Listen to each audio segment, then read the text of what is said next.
ओम श्री गणेशाय नमः। ओम नमः शिवाय। राधे कृष्ण फ्रेंड्स, कैसे हैं आप? आशा करती हूँ कि स्वस्थ होंगे, मस्त होंगे। भोलेनाथ की कृपा, माता पार्वती की कृपा हम आप सब पर बरसती रहे। आइए सुनते हैं सावन महीने में सोमवार व्रत कथा कि जिसके सुनने से भोलेनाथ की असीम कृपा बरसती है। आपके रोग दोष, पितृ दोष, बाधाएं, नौकरी, व्यापार, हर जगह आपको मान सम्मान की प्राप्ति होती है। आइए सुनते हैं सोमवार व्रत कथा। किसी नगर में एक साहूकार रहता था। उसके घर में धन दान की कमी नहीं थी। न होने के कारण वह बहुत दुखी रहता था। पुत्र प्राप्ति की इच्छा से हर सोमवार को व्रत रखता था, पूजा अर्चना किया करता था। शिव मंदिर में जाकर भगवान महादेव और पार्वती की आराधना करता था। उसकी भक्ति भाव से प्रसन्न होकर पार्वती माँ ने भगवान शिव शंकर से कहा कि इस साहूकार के मनोरथ पूरे करने का आग्रह किया। माता पार्वती की इच्छा सुनकर भगवान भोलेनाथ ने कहा कि इस संसार में हर प्राणी को उसके कर्मों का फल मिलता है और जिसके भाग्य में जो होता है उसे भोगना ही पड़ता है। लेकिन पार्वती ने साहूकार की भक्ति का मान रखने के लिए उसकी मनोकामना पूरी करने को कहा। माता पार्वती के आग्रह करने पर शिवजी ने साहूकार को पुत्र प्राप्ति का वरदान दिया और यह कहा कि ये बालक की उम्र मात्र 16 वर्ष होगी।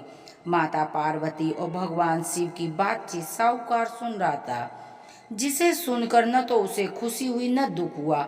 वह पहले की तरह शिवजी माता पार्वती की पूजा करता रहा। कुछ समय के बाद साहूकार के पुत्र प्राप्ति हुई और जब वह पुत्र 12 साल का हुआ तो पढ़ने के लिए काशी भेज दिया। साहूकार ने पुत्र की मामा को बुलाकर उसे बहुत सारा धन दिया और कहा कि तुम इस बालक को काशी विद्या प्राप्त करने ले जाओ। मार्ग में यज्ञ करते जाना और जहाँ भी यज्ञ करो वहाँ ब्राह्मण को भोजन दक्षिणा देते हुए जाना। दोनों मामा भांजे इसी तरह यज्ञ करते हुए और ब्राह्मणों को दान दक्षिणा देते हुए काशी की तरफ चल पड़े। रास्ते में एक नगर पड़ा जहाँ की राजा की कन्या का विवाह था, लेकिन जिस राजकुमारी का विवाह उस बालक के साथ होना था वह एक आंख से काना था, जिसकी जानकारी लड़के के घर वालों को नहीं थी। राजकुमार के पिता ने अपने पुत्र के काना होने की बात छुपाने की एक चाल सोची। साहूकार के पुत्र को देखकर उसने सोचा कि क्यों न इस लड़के को दूल्हा बनाकर राजकुमारी का विवाह करा दूं और बाद में इसे धन देकर विदा कर दूंगा और राजकुमारी को अपने नगर ले जाऊंगा। उसने लड़के को दूल्हे के वस्त्र पहनाकर विवाह करवा दिया। लेकिन साहूकार का पुत्र ईमानदार था। उसने मौका पाकर राजकुमारी की चुन्नी पर लिख दिया कि तुम्हारा विवाह मेरे साथ हुआ है, लेकिन जिस राजकुमार के साथ तुम्हें भेजा जाएगा वह एक आंख से काना है और मैं तो काशी पढ़ने जा रहा हूँ। राजकुमार ने चुन्नी पर लिखी हुई बात अपने माता पिता को बताई। राजा ने अपनी पुत्री को विदा नहीं किया। दूसरी ओर साहूकार का लड़का और उसका मामा काशी पहुंचे। वहां जाकर उन्होंने यज्ञ किया। जिस दिन लड़का की आयु 16 वर्ष की हुई उस दिन भी यज्ञ किया। तब लड़के ने अपने मामा से कहा कि मेरी तबीयत ठीक नहीं है। मामा ने कहा कि तुम जाकर अंदर सो जाओ। शिव जी के वरदान के अनुसार लड़के के प्राण निकल गए। मृत भांजे को देखकर उसके मामा विलाप करना शुरू किया। मामा ने संयोगवश उसी समय शिव जी माता पार्वती उधर जा रहे थे। माता पार्वती भगवान शिव से कहा कि स्वामी, मुझे इसके रोने के स्वर सहन नहीं हो रहे हैं, आप इस व्यक्ति का कष्ट दूर कीजिए। जब शिव जी मृत बालक के समीप पहुंचे तो बोले कि हे पार्वती, ये तो उसी साहूकार का पुत्र है जिसे मैंने 16 वर्ष आयु का वरदान दिया था। अब इसकी आयु पूरी हो चुकी है। लेकिन मातृभाव से विभोर होकर माता पार्वती ने कहा कि आप इस बालक की आयु देने की कृपा करें, अन्यथा इसके वियोग में इसके माता पिता भी तड़फ तड़फ कर मर जाएंगे। माता पार्वती के आग्रह करने पर शिव ने उस लड़के को जीवन दान होने का वरदान दे दिया। शिव जी की कृपा से वह लड़का जीवित हो गया। शिक्षा समाप्त करके लड़का मामा के साथ अपने नगर को चल दिया। दोनों चलते हुए उसी नगर में पहुंचे जहां उस नगर में उसका विवाह हुआ था। उस नगर में भी उन्होंने यज्ञ का आयोजन किया। उस लड़के के ससुर ने उस लड़के के विवाह को और लड़के को पहचान लिया, जाकर अपने महल में ले गया, खातिरदारी की और अपनी पुत्री को विदा किया। इधर साहूकार और उसकी पत्नी भूखे प्यासे रहकर बच्चे की प्रतीक्षा कर रहे थे। दोनों ने प्रण किया था कि यदि उनके मृत बेटे का समाचार मिलेगा तो वो भी अपने प्राण त्याग देंगे। परंतु अपने बेटे को जीवित होते देख सुन कर वे बेहद प्रसन्न हुए। उसी रात में भगवान शिव ने उस व्यापारी के स्वप्न में आकर कहा कि तेरे सोमवार व्रत रखने से और कथा सुनने से प्रसन्न होकर तेरे पुत्र की लंबी आयु का वरदान दे रहा हूँ। इसी प्रकार जो भी सोमवार का व्रत करता है, कथा पढ़ता है, सुनता है और दूसरों को सुनाता है, भोलेनाथ की कृपा उन पर होती है। इस सोमवार के दिन विधि विधान के साथ भोलेनाथ की जो पूजा करता है उसकी सभी मनोरथ पूरे होते हैं।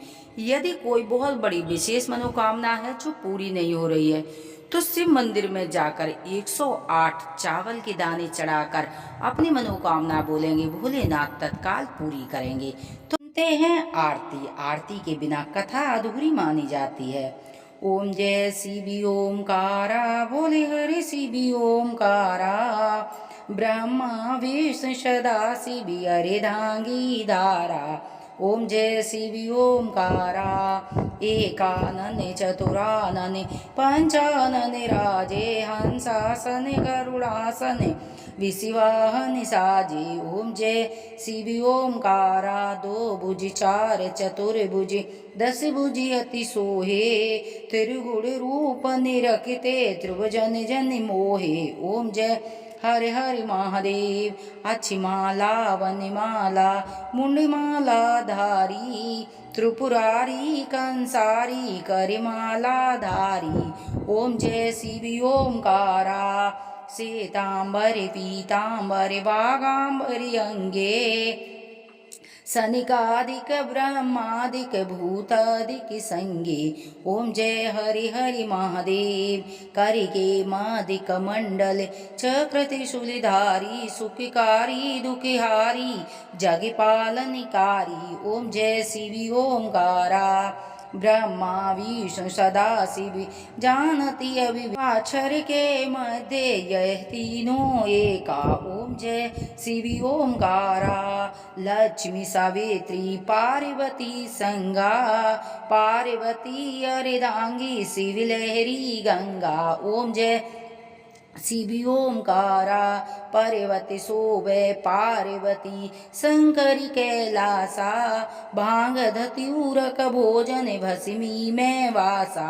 ओम जय हरि हरि महादेव, जटा में गंगा बहते, गले मुंडन माला, शेष नागल पटावत ओढ़त मृगशाला। ओम जय शिवी ओमकारा, काशी में विश्वनाथ विराजे, नंदी ब्रह्मचारी, नित्य उठ दर्शन पावती महिमा अति भारी। ओम जय हरि हरि महादेव, त्रिगुण स्वामी जी की आरती, जो कोई नर गावे स्वामी प्रेम सहित गावे, कहत शिवानंद स्वामी भजत हरि हरि स्वामी, मन वांछित फल पावे। ओम जय शिवी ओमकारा, जय शिवी ओमकारा, बोले हरि शिवी ओमकारा, ब्रह्मा विष्णु सदा शिव जानती अविवेका।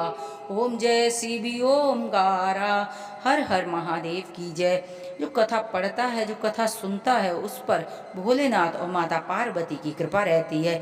यदि हमारी कथा कहानियाँ आपको पसंद आती हैं तो प्लीज़ चैनल को सब्सक्राइब करें, वीडियो को लाइक करें। हर हर महादेव की जय, बोलो मैया पार्वती की जय।